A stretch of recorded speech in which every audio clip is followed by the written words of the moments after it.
بسم اللہ الرحمن الرحیم۔ دوستو، آج ہم اس بات کو جانیں گے کہ عورت کا بیٹھ کر نماز پڑھنا کیسا ہے۔ اگر عورتیں بیٹھ کر نماز پڑھ لے گی تو ان کی نماز ہوگی یا نہیں۔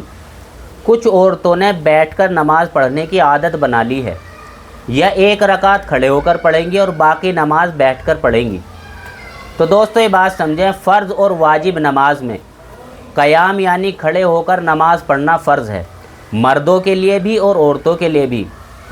اگر کسی نے بغیر شرعی عذر کے فرض اور واجب نماز کو بیٹھ کر پڑھ لیا تو اس کی نماز نہیں ہوگی۔ ہاں، اگر شرعی عذر ہے، مجبوری ہے، دقت پریشانی ہے، بیماری ہے، کھڑے ہو کر مرد اور عورت پڑھ ہی نہیں سکتے، تو اب مجبوری کی حالت میں فرض واجب نماز ساری نماز بیٹھ کر پڑھنا جائز ہے۔ اسی طریقے سے کوئی ایک رکعت تو کھڑے ہو کر پڑھ سکتی ہے، لیکن اس کے بعد سجدہ کرنے کے بعد اس سے کھڑا ہویا ہی نہیں جاتا، تو ایسی عورت کے لیے بھی شرعی عذر ہے۔ اب ایسی عورت بھی بقیہ رکعات بیٹھ کر پڑھ سکتی ہے، یہ مجبوری کی حالت میں ہے۔ بیٹھ کر پڑھا جائے تو بیٹھ کر پڑھے، بیٹھ کر نہ پڑھا جائے تو بیٹھ کر اشارے سے پڑھے، بیٹھ کر اشارے سے بھی نہیں پڑھا جا رہا تو لیٹ کر اشارے سے پڑھے۔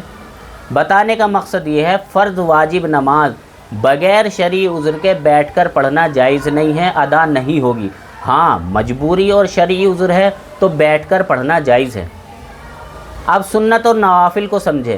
اگر سنت اور نوافل کو بغیر شرعی عذر کے بیٹھ کر پڑھا، یعنی جی نہیں کر رہا تھا کھڑے ہونے کا، یہ جی کرا چلو ان کو بیٹھ کر پڑھوں، تو بغیر مجبوری کے بھی ان کو پڑھنے پر آدھا ثواب ملے گا۔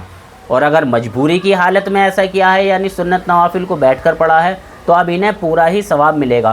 بتانے کا مقصد یہ ہے، فرض اور واجب نماز کو بغیر شرعی عذر کے بیٹھ کر پڑھنے سے یہ نماز ادا نہیں ہوگی۔